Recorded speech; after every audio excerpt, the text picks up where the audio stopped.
안녕하십니까. 안기용입니다. 오늘 약 45분 동안 여러분과 함께 양돈장 현장 데이터 어떤 것들이 있고 또 제목은 측정 기록 데이터가 농장을 바꾼다라는 제목으로 제가 정해봤습니다. 그래서 여러 가지 수치들을 많이 보여드릴 텐데요. 이게 현장에 어떤 의미가 있고 또 여러분들이 현장에 어떻게 적용할지에 대해서 좀 많은 생각과 고민을 해 주시기를 바랍니다. 제가 그동안에 현장 컨설팅부터 여러 가지 활동했던 사진입니다. 최근에는 주로 이제 데이터와 현장 방문을 통해서 이제 현장을 어떻게 진단하고 풀어갈 것인가가 가장 주요 관심사항으로 활동을 하고 있습니다. 목차는 참고로 봐주시기 바랍니다. 그래서 오늘의 이 45분 정도 목표, 또 오늘 하루 종일의 목표라고도 볼 수 있겠습니다. 또 여러분이나 여러분 농장, 또 여러분 고객 농장이 조그마한 어떤 변화나 어떤 발전의 계기가 되기를 바라는 것이 오늘 제 강의의 목표이자 아마 오늘 세미나의 목표라고 생각을 합니다. 첫 번째 주제로 한돈산업이 과제, 현황과 과제인데요. 간략하게 작년 성적표를 보시면 되겠습니다. 세부적인 데이터는 시간 관계상 생략을 하겠고요. 왼쪽이 올해 전반적인 지표들이고 이 중에서 특기사항이 평균 출하 체중이 조금씩 줄어들고 있는 게 전반적인 흐름 중에 좀 차이점이고요. 그 다음에 사료 단가는 실제하고 좀 다릅니다. 한돈협회에서 재작년인가 2, 3년 전에 조사했을 때 670원이어서 작년에 한 660원 정도 되지 않았을까 해서 추정해 본 것이고요. 오른쪽 지표는 제일 중요한 핵심 지표가 MSI하고 FCR이겠죠. 19.3, 3.35. 이후 사고율은 한돈 팜스 데이터가 현재 한 84 내지 85% 정도. 그 다음에 특기사항이 여러분들이 현장에서 좀 관심 가져야 될 사항이 사육두당 1일 사료 섭취량이 상당히 중요한 의미가 있는 데이터인데 실제로 현장에서 관리가 잘 안 되고 있습니다. 정확한 일보라든가 사료량을 가지고 한 6개월 정도, 3개월 정도씩은 관리를 해야 될 지표 중에 하나고요. 그 다음에 하나 통계적으로 우리나라 지금 발표되는 농장 수는 축평은에 1억 재상의 농장 수가 약 한 5,500 농장이 되는데 통계청에서 몇 년마다 발표하는 농가 수는 약 한 2,700 농강 정도 됩니다. 이걸 기준으로 보면 우리나라 평균 모든 수는 한 350두, 총사육두 수 약 4,000두 정도 됩니다. 통계할 때 약간의 농장 수랑 농가 수를 차이가 있으니까 참고하시기 바랍니다. 지난 5월 달에 발표한 생산비 자료입니다. 두당 생산비는 생채 키로당 한 3,600원 정도고요. 이것을 76.5% 정도로 환산하면 약 4,700원 정도가 작년 우리나라 평균 생산비라고 볼 수 있습니다. 지육 키로당이요. 두당 이익은 평균 81,000원. 그런데 평균보다는 실제로 규모 간이라든가 농가 간의 격차가 매우 심하다는 게 가장 큰 과제이기도 합니다. 7년간 생산비와 수익 그래프인데 평균 야간 두당 수익이 45,000원 정도 되는데 실제로 평균이 45,000원이지 개별 농가로 들어가면 거의 제로부터 거의 10만 원대 같이 격차가 상당히 심하다는 게 가장 큰 과제입니다. 그래서 우리 현장에서 여러분 농장의 수익이나 또 자금 수지나 이런 관리를 어떻게 하고 있는지 제가 물음표를 던지면서 지나가겠습니다. 북경양돈에서 얼마 전에 불과 2주 전 정도에 발표한 자료에서 발췌한 것입니다. 약 40만 원 생산비가 나왔고 생채 3,500원, 지육으로 4,575원으로 환산이 되었습니다. 이 중에서 현장에서 관리가 가능한 경비, 5대 경비라고 합니다. 사료비, 약품, 분뇨, 수도, 종돈 정액비. 이 5가지가 실질적으로 현장에서 관리 가능 경비가 사료비는 한 21만 7천 원, 전체 비율의 약 55%. 대략적으로 사료비가 생산비 중에서 약 55% 정도. 우리나라에서 거의 도드라미 일부하고 북경양돈에서 유일하게 생산비를 발표하는 데이터입니다. 약품비, 분뇨 처리비, 수도 강미 참고를 하시고요. 평균이 이렇지 실질적으로 개별 농가 데이터를 보면은 여기도 차가 배 이상 차이가 난다는 겁니다. 예를 들어서 약품비가 2만 원이지만은 뭐 만 원에서 3만 원까지 차이가 난다든가 참고를 해 주시기 바라고, 여러분의 농장도 이런 기회에 한 번 정도 이 가로를 한번 메꾸는 일을 해 보시기 바랍니다.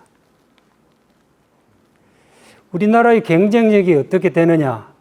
생산성, 생산비는 수치가 분명하게 나옵니다. 선진국이라면 우리나라의 돼지를 수출하는 미국, 스페인, 그 다음에 멕시코, 캐나다, 그런 나라들의 대략적인 우리나라의 경쟁력은 생산성, 생산비 대략적으로 3분의 2입니다. 선진국을 100으로 봤을 때 우리가 현재 한 3분의 2 수준으로 수치적으로 분명하게 나옵니다. 그래서 어떻게 이걸 좀 더 끌어올릴 것인가 과제고요. 제가 오랫동안 현장 경험에 의해서 어떤 우리나라 산업의 과제는 양극화죠. 생산성이나 시설이나 또 농장 간의 격차, 그 다음에 주요 과제는 모든 산업에서 필요한 생산성, 생산비, 품질, 이 세 가지를 어느 일정 궤도 이상 끌어올리는 일이죠. 특히 우리의 품질에 있어서는 어느 나라보다 우리가 취약점을 가지고 있습니다. 이상육이라는 또 어떤 백신을 많이 함으로써 나타나는 부작용들, 생각보다 우리가 아는 것보다 훨씬 더 실제로 유통에서는 심각한 일들이 많이 일어나고 있습니다. 그 다음에 현장에서는 질병은 말할 것도 없고요. 밀사 문제도 제가 40여 년 이상 양돈 현장에 종사하면서 현장의 가장 큰 문제점 하나만 지적해라 하면은 저는 밀사로 단연 지적합니다. 밀사로 인해서 많은 문제점들이 사고, 냄새, 여러 가지 문제들이 시작이 되기 때문에 어떤 밀사를 어떻게 풀어갈 것인가. 그 다음에 소비나 생산은 지금 전 세계적으로 약간의 정체 상태입니다. 그리고 돈가도 미국이나 중국의 현상을 보면 상당히 앞으로 좀 불확실하다고 전망을 하고 있습니다. 또 제일 밑에 있는 동물복지나 탄소 중립 문제도 당장은 시급하지 않지만은 계속 우리한테 요구를 하고 있고 압박을 하고 있는 상황이기 때문에 우리가 좀 더 관심을 가지고 적극적으로 대처를 해야 된다고 생각을 합니다. 자, 다음은 경영에 대한 지수들입니다. 첫 번째로 잘 들어보지 못한 2624-302입니다. 꼭 기억을 해 놓으시기 바랍니다. 26은 PSI. 26이라는 수치는 매주 모든 두수의 50%를 이웃시키면 됩니다. 모든 1000두 농장이면은 매주 500두를 이웃시키면은 PSI가 26도가 됩니다. 그럼 24는 뭐냐? MS와 24도입니다. 매달 모던의 2배 초라. 아주 쉽죠? 모든 500두 농장이면 매달 1000두. 이 정도가 앞으로 제가 생각하는 생존 지수로 얘기를 하고 있습니다. 생존 지수. 3.0은 농장 사료율이고요. 마지막에 22는 추라두당 사료비. 상당히 의미가 있는 수치입니다. 우리나라 한돈 산업의 23, 19, 3.4, 25 정도입니다. 현재 대략적으로. 그 다음에 오른쪽 표는 내 농장의 수치를 이 생존 지표랑 더하기 빼기를 해보시면은 그 차이가 내가 풀어야 될 과제들이죠. 그런데 많은 농장들이 PSI는 거의 26이면 제로인데 MSI 24, 21이라든가 이렇게 PSI에서 MSI 차이가 많이 나는 게 현재 큰 숙제 중에 하나입니다. 꼭 한번 이 가로를 여러분 고객 농장이나 여러분 농장의 가로를 한번 꼭 채워주시기 바랍니다. 참고로 추라두당 사료비 22만 원은 약 115kg에 3.0에 사료당까지 약 640원 정도로 적용하면은 22만 원 정도 나옵니다. 제가 만드는 10대 지표입니다. 10대. 작년까지는 등급을 5등급으로 나눴는데 너무 농가 간의 격차 차이가 심해서 7등급으로 나눠봤습니다. 그래서 이 표는 제가 일일이 설명을 못 드리겠고요. 가져가셔가지고 여러분 농장이나 여러분 고객 농장에 꼭 한번 적용을 해 보시기 바랍니다. 나머지 여기서 설명이 필요한 것은 사용 능력인데 뒤에 가서 간단히 설명을 드리겠습니다. 그래서 10대 지표를 7단계로 나눠가지고 동그라미를 쳐서 어떤 흐름을 보시면 어느 부분이 취약한지가 나올 것입니다. 5천만 원이 도대체 뭐냐? 모던, 우리나라 평균 모던이 아까 제가 350도라고 말씀드렸죠. 350도에서 우리나라의 제일 지금 취약점이 이후 사고율을 3% 절감하면은 약 5천만 원 정도가 됩니다. 계산 방법 나중에 참고로 보시기를 바라고요. 피해서 약 25도 정도로 감안했을 때 3%를 계산하면은 약 출하두수가 260도 정도 늘어나고 매출액이 약 1억 3천이고 고정비 개념을 감안해 가지고 대략 한 5천만 원 전후의 거의 이익을 가져오는 걸로 나옵니다. 그 다음 밑에는 사로 요구율 0.1의 가치입니다. 연간 가치. 여기도 똑같이 모던 350도 규모에서 환산해 보면은 약 80톤 정도 연간 사료가 절감이 되기 때문에 80톤을 환산하면은 약 한 5천만 원 정도가 되겠습니다. 4654. 우리 양돈장은 주간관리죠. 철저하게 우리나라 약 90% 정도가 주간관리입니다. 나머지 한 11, 2%가 그룹관리를 하고 있습니다. 주간관리 목표는 매주 균일한 교배, 균일한 분만이 제일 핵심 과제입니다. 현장의 번식 목표이자 경영 목표라고 강조할 정도로 중요합니다. 모든 천두 농장을 2.4회전을 해서 연간 50일로 나누면 46이 나옵니다. 그래서 4.6%가 나왔고요. 여기에 분만율을 85%를 적용하면 5.4가 됩니다. 그럼 내 농장에다가 4.6, 5.4를 곱하면 주간 교배, 주간 분만 복소가 나오는데 이 지표는 여러분 농장 사무실에 크게 부착되어 있어야 될 지표입니다. 여기에 주간 이후, 평균 이후두수를 곱하면 되겠죠. 그래서 현장에 꼭 부착되어야 될 지표 중에 하나가 주간 교배, 주간 분만, 주간 이후두수 목표. 당연히 주간 출하두수까지 들어가야 되겠죠. 그 다음에 균일한 교배, 분만, 복수는 현장관리 핵심이고요. 또 균일한 요일에 이루어져야 됩니다. 제가 우리 이세분들하고 세미나를 많이 하는데 꼭 이 질문을 합니다. 우리가 유통이나 고기 판매 쪽에 너무 관심이 좀 부족해서 안타까워가지고 돼지 한 마리 출하하는데 고기 얼마 생산합니까? 하면은 많은 분들이 88kg라고 답을 하죠. 또 모르고요. 실제로 정육률은 약 48% 평균 정도 나옵니다. 115kg 한 마리를 출하하면은 도축장에서 88kg가 되죠.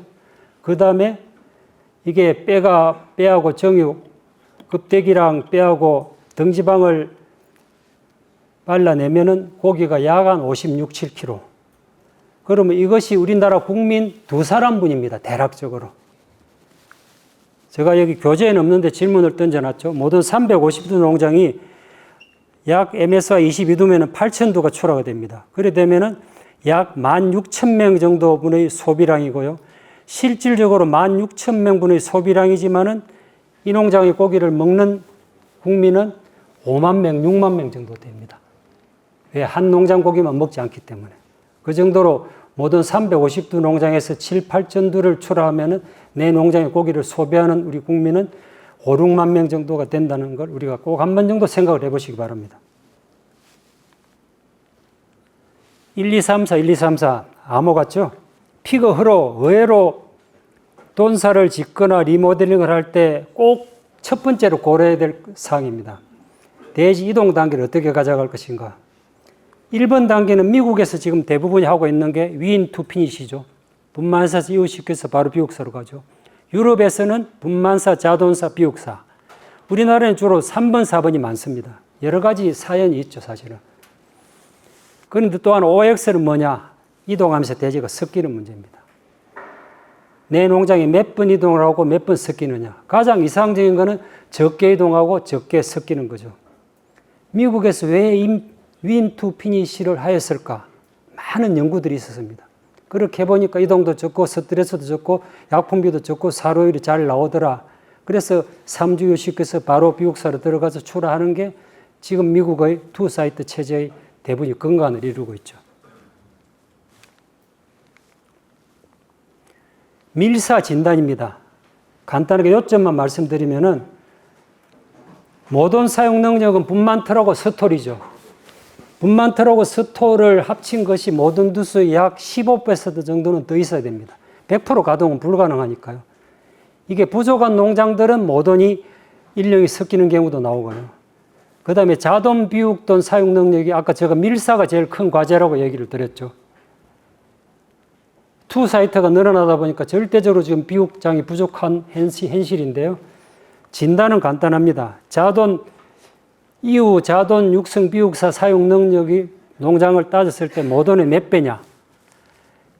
약 13배, 14배 정도가 아까 제가 지표에서는 최대 A 등급을 15배라고 했습니다. MSI 27두, 8두쯤 되면은 자돈 육성 비육사가 모돈의 15배 정도까지 있어야 되는데 제가 많은 교육 때 따져보면 10배, 11배, 많아야 12배 정도가 많습니다. 그런 농장은 특히 하절기에 상당한 피해를 많이 봅니다. 그래서 어떤 우리나라의 구조적인 이 비육사 부족 문제, 밀사 문제를 어떻게 풀어갈 것인가는 산업적으로 전체적으로 큰 과제입니다. 그래서 내 농장의 정확한 사용 능력, 복도를 제외한 사용 능력을 정확하게 따져보시기 바랍니다. 세부적인 사항은 설명이 되어 있기 때문에 참고로 봐주시고요. 신축을 하거나 돈을 완전히 리모델링 할 경우에는 아까 제가 생존 지표는 2624, 피해서 26, 24라고 했었는데 신축하는 농장은 전혀 지표가 달라져야 됩니다. 많은 투자가 이루어지기 때문에. 3028입니다. 30두 PSI에 MSI 28두는 달성해야만이 앞으로 많은 투자에 대한 해소를 할 수가 있습니다. 모돈 260두 기준으로 모돈 260두는 2.4에 전하면 주간 12복입니다. 교배 14복, 주간 이유도 150두. 심플하죠. 이 세 가지 지표가 핵심 지표입니다. 그래 되면 PSI 30두가 되고 MSI 28두. 이후 사고율이 이렇게 되면 제가 육성률이 93, 그러니까 사고율이 한 5, 6, 7%쯤 되죠. 앞으로 목표가 이 정도는 돼야 됩니다. 필요 시설은 밑에 참고를 해 주시기 바랍니다. 이 정도 규모가 되려면 비육사 필요한 능력이 자돈 비육사가 모돈의 15배, 약 3,900두분, 모돈 260두에 계산 방법은 여기에 나와 있습니다. 그래서 이 계산이 크게 무리가 없는 계산이기 때문에 한번 참고를 해서 내 농장, 여러분 농장의 시설을 지금 어느 부분이 부족한지 진단을 해 보시기 바랍니다. 현재 사실은 상당히 금기사항이라고 할 수 있는 모든 군사 얘기를 잠깐만 하고 넘어가겠습니다. 현재 법적으로는 30년 1월 달부터 교배 6주부터는 군사를 해라고 나와 있습니다. 어떻든. 그리고 2.6제곱미터 기준입니다. 현재 스톨 기준은 약 1.4고요. 다양한 방법이 있습니다. 참고로 덴마크는 현재 작년엔가 법이 개정이 되어 갖고 분만사를 앞으로 10년 후에는 프리 분만사로 해라는 게 나와 있습니다. 더 이상 제가 다른 언급은 안 하겠습니다. 돈스 암모니아 법적 기준이 있는 줄 아십니까? 25ppm을 법에 명확하게 나와 있습니다. 아직 강제 조항이나 페널티 조항은 없습니다. 우리나라 아마 평균이 지금 20에서 25ppm 정도 나올 겁니다. 대략 한 20ppm 정도. 한 4, 5년, 5, 6년 전에 조사한 거는 그보다 더 나왔습니다만. 그다음에 조명도 법적 기준이 나와 있습니다. 1일 46서 8시간. 제가 법적 요건을 말씀드리는 것은 법 이전에 많은 농장들이, 돈사들이 너무 어둡습니다.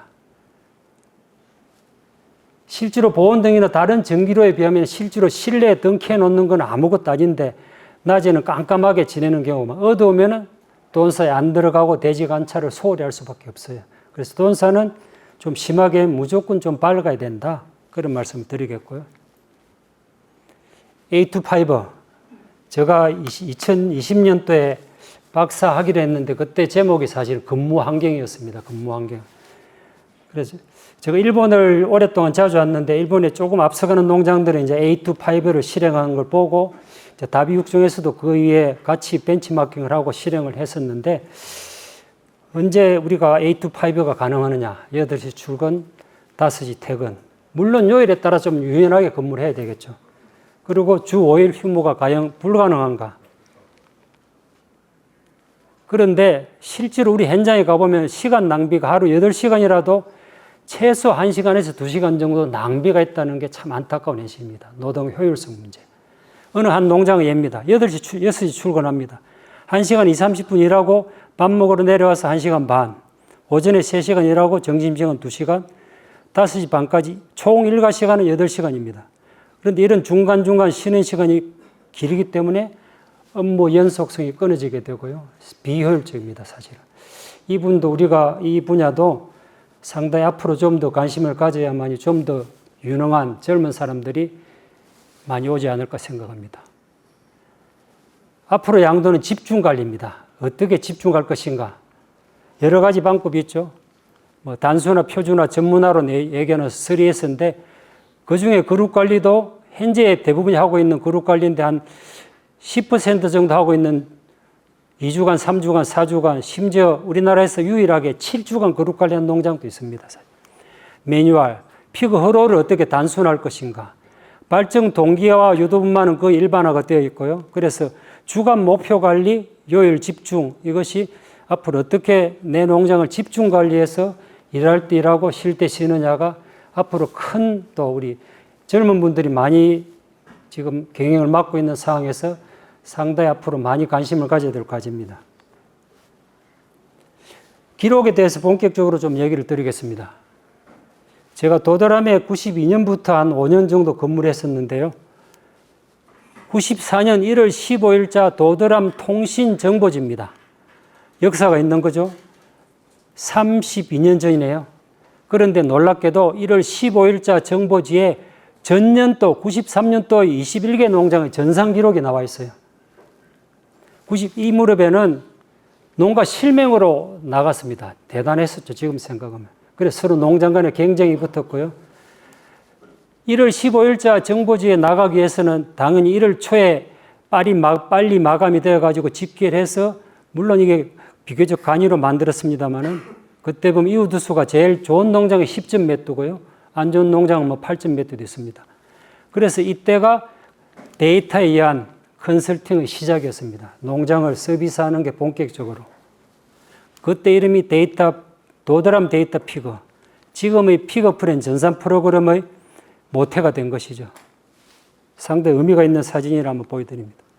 작년에 피거 프렌 약 500농가의 결과가 PSI가 25.2도입니다.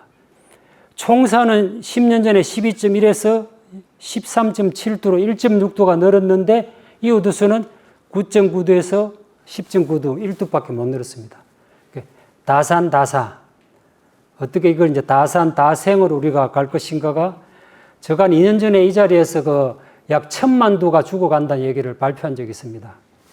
어떻게 요약하면은 뭐 많이 낳고 좀 많이 죽는다. 회전율 쪽으로는 정체 상태입니다. 회전율 쪽으로. 그리고 여기서도 비교적 양극화가 심화되어 있는 걸 알 수 있고요. 상위 30%가 약 29도에 비해서 하위 30%는 21도대입니다. 약 7도대 차이가 나죠. 7도를 모든 400도 규모로 계산하면 연간 출하도수가 약 2,800도 정도 차이가 납니다. 어마어마하죠. 2,800도의 금액은 제가 따로 설명 안 드려도 아시겠죠. 매출액으로는 10억이 넘어가고요. 그래서 이 차이를 어떻게 극복할 것인가. 앞으로 동가가 좀 빠듯해지면은 사실 하위 30% 농장은 한계 농장, 상당히 경영이 어려운 농장으로 될 가능성이 높습니다.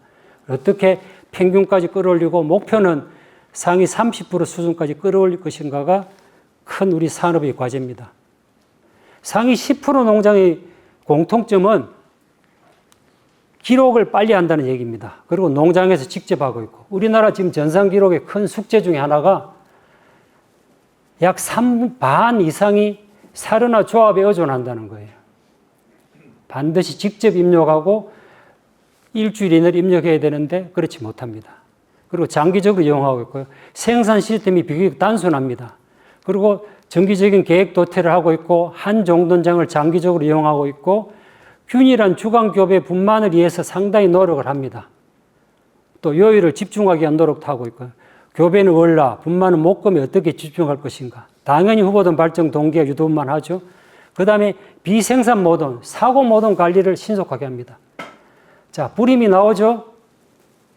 노산이나 조금 가치가 없으면 바로 도태, 아니면 어떻게 갈까요? 후보든 발정 동기화급으로 편입시켜버립니다. 아주 심플하게 가는 게 요즘의 흐름이고요. 그 다음에 여름철 피해는 우리나라 산업의 가장 큰 피해입니다. 1년 내내 가죠. 약 8가지 정도로 대략 요약이 됩니다. 작년에 피그프렌 이한 농장의 PSI 34두대 농장의 피그프렌 전산 프로그램의 초기 화면입니다. 초기 화면을 보면 이 농장 관리 수준이 다 나옵니다. 관리 대상 모델이 나오죠. 언제 입력을 시켰는지가 나옵니다. 교배 분만 이후 최종적으로 입력한 날짜가 나오죠.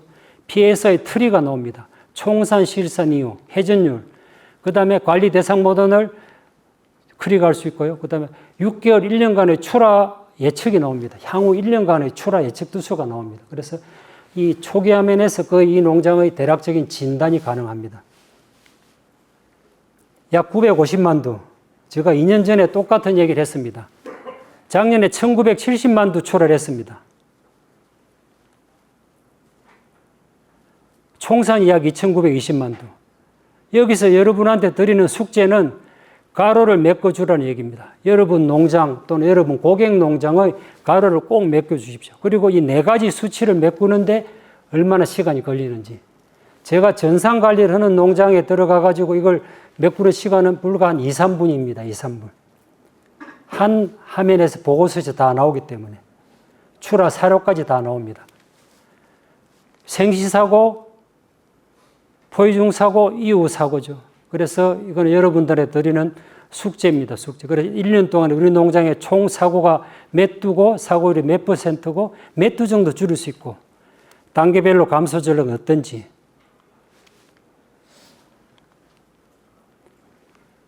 또 하나 전산 기록에서 1일짜리로 보고서를 프린트를 엑셀로 다운을 받아가지고 그래프를 만드는 것입니다.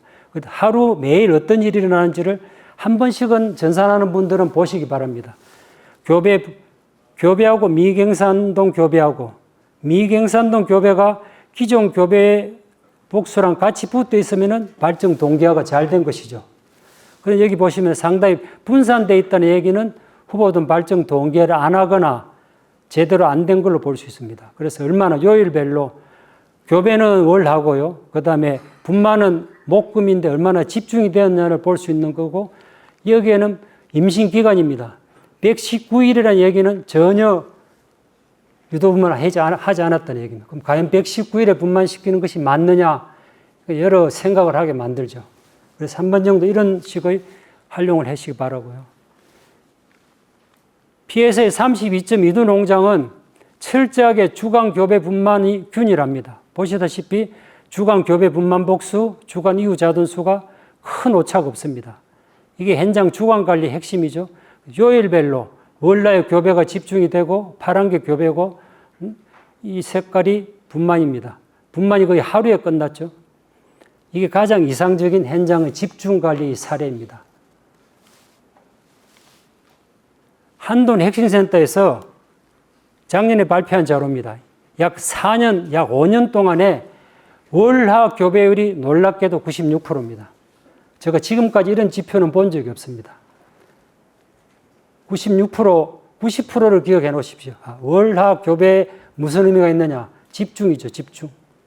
그럼 월화 교배가 이렇게 90% 이상 달성하기 위해서 어떤 일들을 해야 되느냐? 많죠. 당연히 후보든 발정 동기화, 분만사의 모든 영양관리, 이후 강정사약, 모든 것들이 맞아 떨어져야 이후 월화 교배, 목요일 이후 이렇게 전제를 한 거죠. 가능합니다. 엄청난 데이터입니다, 사실은. 월요일에 약 70%, 화요일에 약 추가로 설명을 제가 안 드리겠습니다. 이 분야는 여러분 농장이 몇 프로인지를 숙제를 드리고요.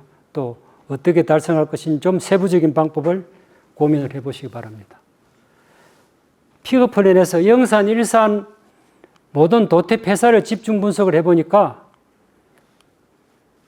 놀랍게도 영산, 일산 폐사율이 제일 높아요. 23년 때는 영산이 1등이었고 작년, 재작년은 일산차가 거의 영산하고 영산이라는 얘기는 후보들을 교배시켜가지고 분만을 하나도 안 한 대지입니다. 그 대지가 놀랍게도 폐사율이 제일 높아요. 그래서 모든 도태 폐사율은 반드시 산차별, 원인별로 분석을 꼭 하시기 바랍니다. 제가 많은 숙제도론을 드리는데요. 이 중에서 몇 가지는 꼭 메모하셨다가 농장에 적용을 해보시기 바랍니다. 더위가 6월부터 옵니다. 재작년까지는 7월부터 모든 폐사가 늘어났는데 작년, 재작년부터는 뚜렷하게 6월부터 모든 폐사가 늘어나가지고 6, 7, 8, 9월 달에 거의 1년 폐사분의 약 50%가 폐사가 일어났고요. 또 여름철. 그래서 모든 관리 핵심은 하절기하고 영산, 일산 모든을 어떻게 안정적으로 정착을 시키느냐입니다. 일보. 아무리 전산관리가 정착이 되더라도 저는 수기 일보를 권장합니다. 수기 일보. 그 다음에 두수 확인. 매월 말에 한 번 정도씩은 두수 확인을 하고 있습니까? 하고 제가 물어봅니다. 1993년도에 제가 도드람에 있을 때 우리 여러분들하고 만드는 모든 해낭판이 지금 전국적으로 많이 진화가 되어갖고 보급되고 있죠. 그때 제가 이 해낭판 밑에다가 적은 용구가 기억농사에서 기록 개형으로 말을 캐치프레이즈 걸었고요. 기록은 성적 향상이다. 발생 즉시 바로 기록하라. 이 해낭판은 M농장의 여러분 농장, 여러분 고객 농장에 없는 정보들이 많이 들어 있습니다. 등지방, 후보돈 체중, 발정 지속 시간, 총 분만 시간, 사료 섭취량, 등각, 또 후보돈을 도입하면은 첫 번째, 두 번째, 세 번째 발정을 언제 할 것인가 예정 날짜를 엄청난 데이터입니다. 제가 지금까지 본 모든 해낭판 중에 가장 많은 농장의 측정 데이터를 기록하고 있는 것 보았습니다. 500kg. 자, 질문 던집니다. 모던의 존재 이유가 뭐죠? 모던을 왜 키웁니까? 첫 번째는 많이 낳아야 되죠.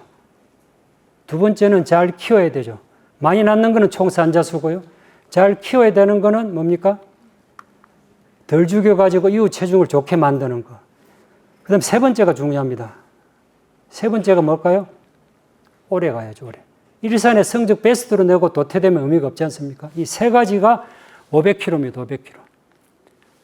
이후 두수 곱하기 이후 체중 곱하기 연산성.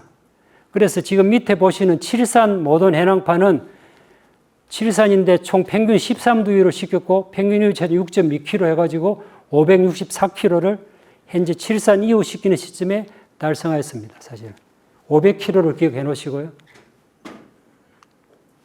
3회 개근을 한다는 얘기입니다. 작년에 2위 했던 M농장의 후보동 개근입니다. 입식할 때 개근. 그 다음 발정 동기화 제재를 먹이기 직전에 개근. 그 다음에 교배 들어갈 때 개근해 3회를 개근해가지고 교배 시 체중이 150에서 160kg 사이. 후보동 개근에 지금 156kg가 나오는 걸 제가 직접 찍은 사진입니다. 그리고 후보동 대장에 체중을 적어 놓고요.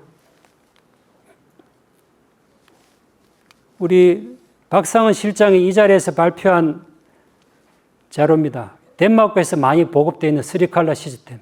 금주에 청색으로 등에다 칠을 했으면 3주 전에 똑같이 청색으로 칠한 것들이 재발 확인 대상이죠. 아주 심플하게. 금주 교배시키면서 똑같은 생이 중점적인 재발 확인 진단 대상이구나. 그래서 여기 QR코드를 찍으면 그때 세미나 발표했던 영상이 나오니까 나중에 한번 참고로 보시기 바랍니다. 자, 현장 얘기를 잠깐 드릴까요? 임신 50에서 60일 사이 모던입니다. 제가 사진을 그대로 조작하지 않은 그대로입니다. 좀 살이 좀 쪄 보이죠? 사료 눈금이 한 1.4에서 1.5 정도 나옵니다. 계량을 해보니까 약 1.6이 나왔어요. 그럼 얘는 얼마 먹어야 되느냐? 대략 권장량이 이 시점에 2.4kg 정도 권장량입니다. 하루에 얼마를 더 먹었습니까? 약 0.8kg나 더 먹었어요. 얘가 만약에 2개월간 계속 먹었다면 사료량 손실뿐만 아니라 많은 손실들이 이어지죠. 분만사 들어가면 사료 섭취량 떨어져, 또 이후 체중 안 좋아져, 그 다음 성적 안 좋아져, 많게 또 도태될 확률도 많고요. 그 다음에 이제 개근을 하고 반드시 눈금을 남겨야 됩니다. 재밌는 자료 우리 사료에서 오신 분들 유심히 좀 봐주십시오. 사료 품목 중에서 품목별 비율 중에서 임신돈, 포유돈 사료의 비율이 모든 영양에서 상당히 중요한 의미가 있습니다. 이 두 가지 지표하고 모든 두수하고 분만들 개수만 가지고 1일 두당 포유돈 사료 섭취량을 추정해 보니까 4.2kg, 임신돈이 3.5kg입니다. 임신도의 목표는 2.567 정도고요. 분만사 목표는 한 5.5에서 6.5 사이입니다. 당연히 많이 먹였으니까 현장이 어떨까요? 임신사 들어가면 당연히 살이 쪘겠죠. 제가 이 예측을 가지고 현장에 가니까 정확하게 맞아요. 자동까지 부실하게 나오는 거예요. 그래서 이 사료 데이터를 가지고 현장을 여러 가지 진단하는 방법 중에 하나고요.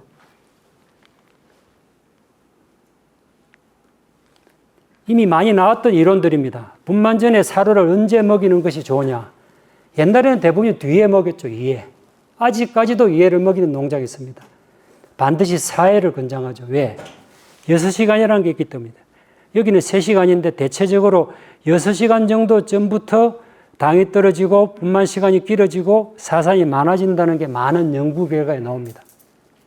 그래서 분만 전에 사료 얼마 먹이느냐. 분만 시에는 많은 에너지가 필요하기 때문에 분만 전에 사료. 또 하나 조심해야 될 것은 뒤에 가서 설명드리겠습니다.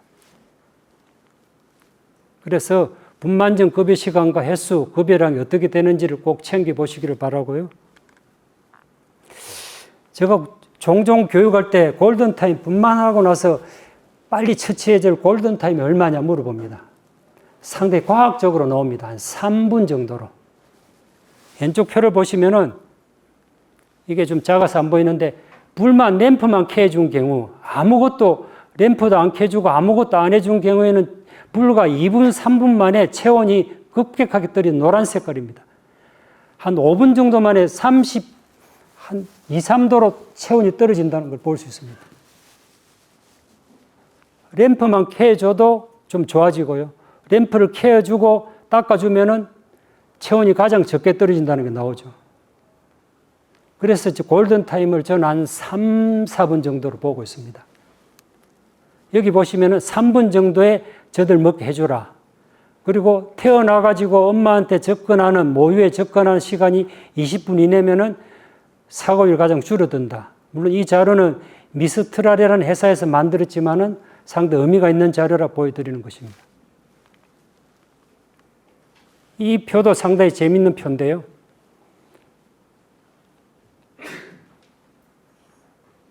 말려주는 경우에는, 건조를 해주는 경우에는 체온이 덜 떨어지는데 건조를 해주지 않는 경우에는 체온이 불과 15분 정도 만에 35, 6도까지 떨어지더라. 앞에 표하고는 약간의 수치 차이가 있습니다만 거의 내용은 비슷하죠. 그 다음에 이 표는 생시 체중 작은 거로 2파운드면 얼마쯤 되죠? 한 900g 정도 됩니까? 대략, 그죠? 2파운드면 900g. 가장 적은 그룹이 가장 체온이 빨리 떨어지더라. 그래, 실제로 보호 대상은 늦게 태어나고 체중 적은 그룹을 어떻게 빨리 보호해 줄 것인가. 그래서 골든타임이 얼마냐?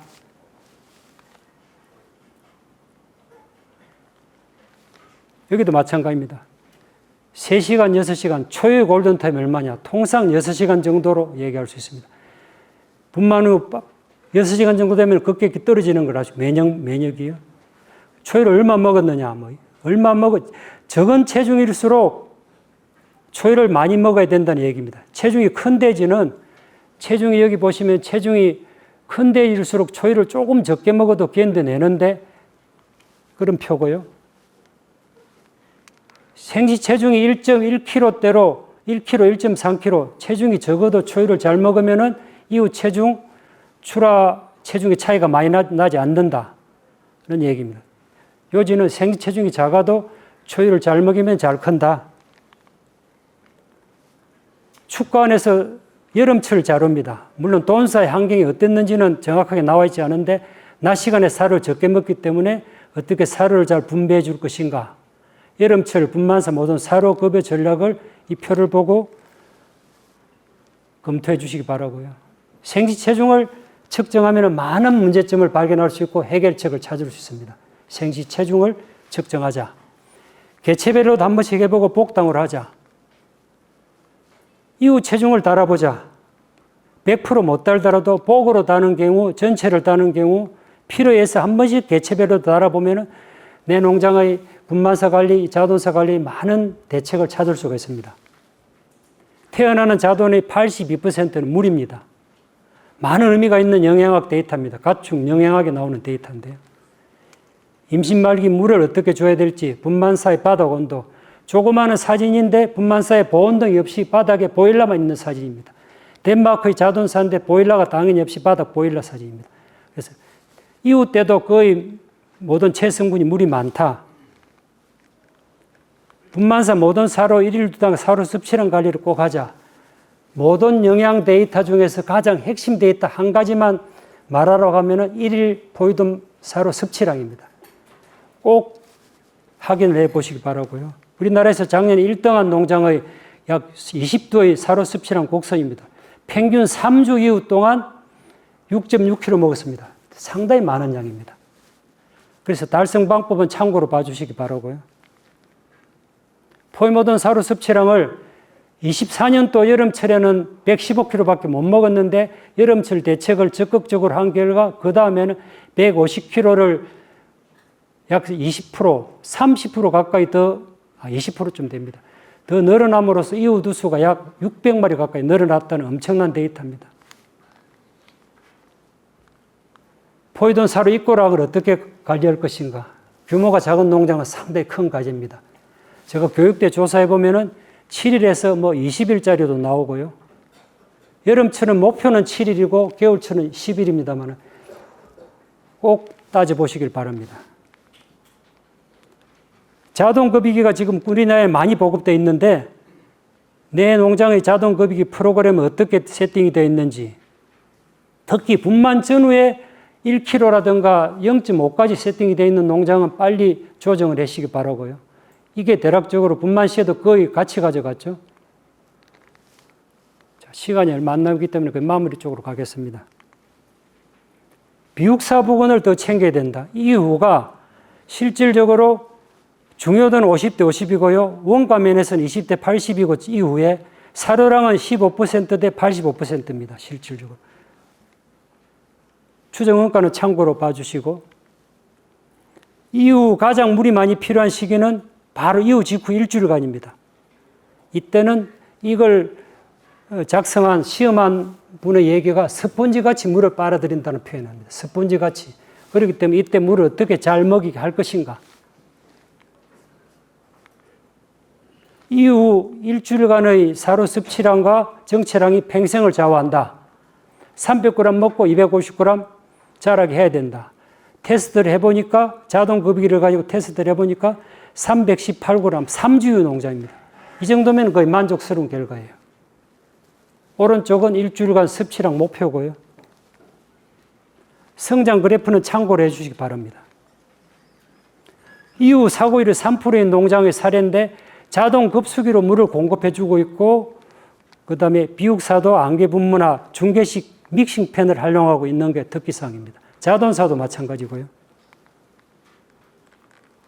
왼쪽은 국내 모 농장의 개체 측정 체중이고 오른쪽은 일본의 모든 만두 농장의 개체 측정 체중인데 평체 119kg에 최하 체중이 115고 최고 체중이 123kg입니다.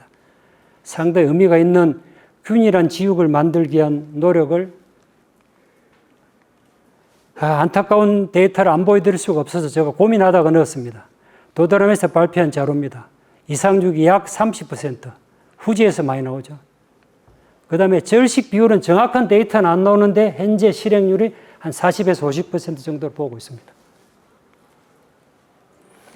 각종 IC 데이터를 위한 여러 가지 데이터들이 비육돈, 육성비육돈 사료량, 분만사 정보, 비육사, 육성비육사 사료 섭취량들이 나오는데 앞으로는 육성비육사의 사료 섭취량 정보가 상당히 중요한 정보라고 생각을 합니다. 자, 현장 얘기 한두 가지만 더 하고 마무리하겠습니다. 많이 볼 수 있는 장면입니다. 최근에 나온 자료인데요. 더티 셔터, 지저분한 셔터는 정상 없는 셔터보다 약 40% 정도 압력이 떨어진다. 차라리 떼내라. 그리고 매일 청소해라고 이 논문 자료에서 나옵니다. 산수유 교육농장의 어떤 매뉴얼 사례, 현장에 붙어있는 매뉴얼 사례, 교재에도 있으니까 참고로 보시고요. 현장의 기록 사례들도 많이 있습니다. 벽에 붙어있는 기록도 중요하죠. 눈에 보이는 기록. 분만사 사료 계량표, 교배 매뉴얼 다양하게 있습니다. 자, 기록은 현장의 현황판 기록부터 현장의 야장부터 전산 기록부터 측정 기록이 있습니다. 기록은 입력 측정해서 해석 분석하고 가공해가지고 공유를 해야 됩니다. 공유에 동그라미 하나 쳐주세요. 외국 직원들한테 공유를 하고 적용해서 개선시키는 게 기록의 큰 과제입니다. 세계적으로 유명한 피터 들어가는 경영학자가 이런 말을 했습니다. 측정할 수 없으면 관리할 수 없고 측정할 수 없으면 개선할 수 없다는 아주 유명한 말을 했기 때문에 이게 오늘 제 정리라고 할 수 있습니다. 그래서 뭐 행동상으로 교재 나왔는 측정하고 기록하고 비교하고 원인을 찾고 개선해라. 입력한 만큼 결과가 나온다. 측정한 만큼 보이고 기록한 만큼 개선된다는 게 오늘의 메시지입니다. 마지막 말은 유명한 시인이 자기 묘비명에다가 실제로 이렇게 적어놨답니다.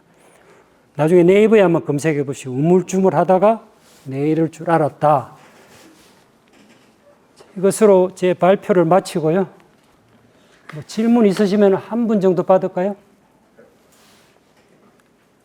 좀 많은 수치들이 있는데 차분하게 좀 가셔가지고 한번 음미를 해보시기 바랍니다.